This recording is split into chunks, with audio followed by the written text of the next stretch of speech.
Hey, what's up, everybody? The Amazing here, bringing you a review of an item that I got in from my boy Crashbox Customs. I asked him to basically commission some giant robot stuff for Mecha and Kaiju and Godzilla stuff. And basically, I'm on a binge of all things tokusatsu with giant robots and Mecha and Godzilla right now. So I needed some buildings made because the small ones were cool, but they just didn't capture what was going on. Also, shout out to my boy Akira Joe 09 on Instagram, who is constantly giving me the giant mecha inspiration that I needed to help me kick off my love for all things like this again. Uh, but yeah, so things were really cool, and Crashbox hit me up, asked me for a new project, and I looked into this, and immediately they came out really nice. These are mostly setting pieces and background pieces that obviously don't look like they're crazy like that now. But if you've watched the previous plastic party that goes up before this, or if you pay attention to the pictures that I have at the end of this, you'll know that they kind of just set the pace for what's going on. If you're taking a lot of photos, this is just great for your background pieces that you need. Obviously, I didn't want crazy amount of detail. I just wanted something that really works for what I had going on to set it for what I wanted to do. And I'm just really happy with it. One of the pieces here, they show like buildings crashed in, and you see like the building stuff. The natural technique of it is battle damage or clean, make it look like it's a worn down, empty, post-apocalyptic vibe.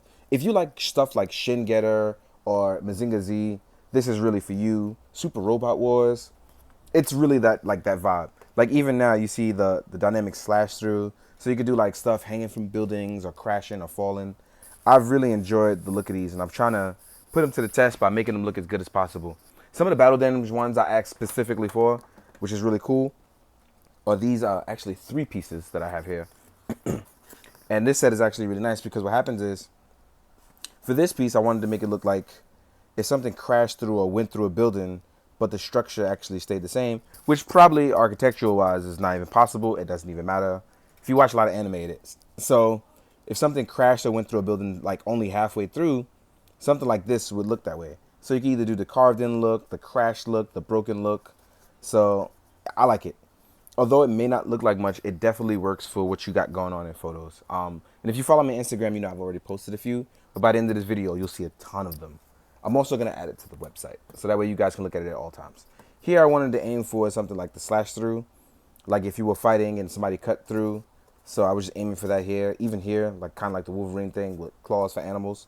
It's really cool. I like it a lot. But then again, I kind of like a lot of things. I keep it simple with the imagination. That way I leave it broad enough to like open my mind to try new things.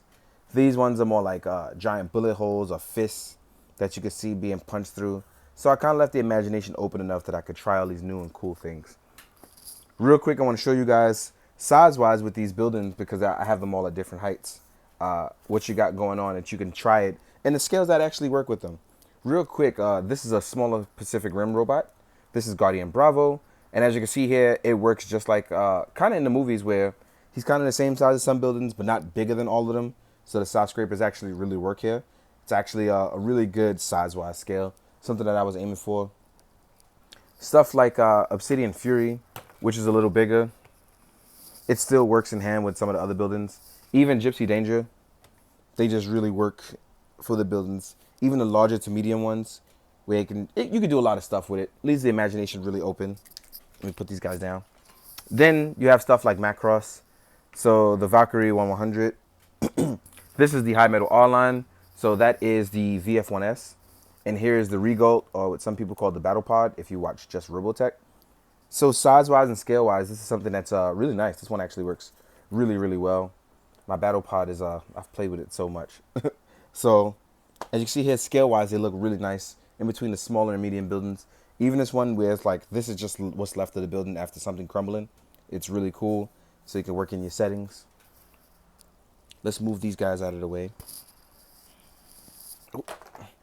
Next up, I want to show you with an SH Figuarts Ultraman Geek Primitive. He's actually a lot smaller, but with the older Ultra Act stuff, as you can see, they're much more bigger size-wise. So you got to be careful the way you scale it. Most of the Ultraman stuff is not supposed to be crazy big, but it still works out just fine. I actually like both scales. I think you can make both work, definitely with these buildings. Let's see. Oh, Ava. So let's try out some Ava stuff. This is it with a Revoltech Evangelion. These are actually not gigantically big, but they work out just fine because, you can climb buildings, you can do all the crazy stuff from before. You can look just crazy doing, because Revoltech has great posing. So you can just work on crazy stuff with this. I'm going to leave him here to the side. Next up, we have SH Monster Arts Mechagodzilla. Shout out to Victor for letting me hold this. This video actually came out, well, I did this video a while ago. I actually returned his already. So as you can see, size-wise, it's actually really, really nice.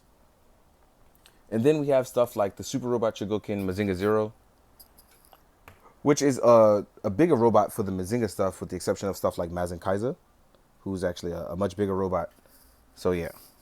So he's actually working out really well. I like the sizes of these. I like the size of my robots. I like my buildings. They're much bigger than the Tamashi stage ones, so it works out just well. And next up, this is a monster I've been using a lot. I got to get another one. This is the Funko Evolved Goliath. I've been using him as a giant kaiju stand-in and a replacement because all my NECA ones broke, and I wanted to use them for a bunch of photos, but I obviously screwed up because I broke them all. I guess I suck at that kind of stuff. But yeah, he hasn't broken on me yet. I got rid of the tail and just pretty much replaced him as a stand-in kaiju. Looks really good. It looks great in photos, highly detailed.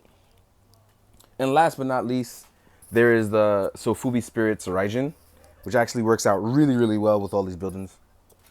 Because if you want to look like you're tormenting or raging through buildings, this one actually works really well. So yeah. Overall, really enjoying the buildings. I love the set. I might get one more set made. In the meantime, though, shout out to my boy Crashbox for making these. If you're interested in some, I would advise you hit him up. The link will be in the caption. For some reason, I don't know how to hyperlink. It's not doing it properly.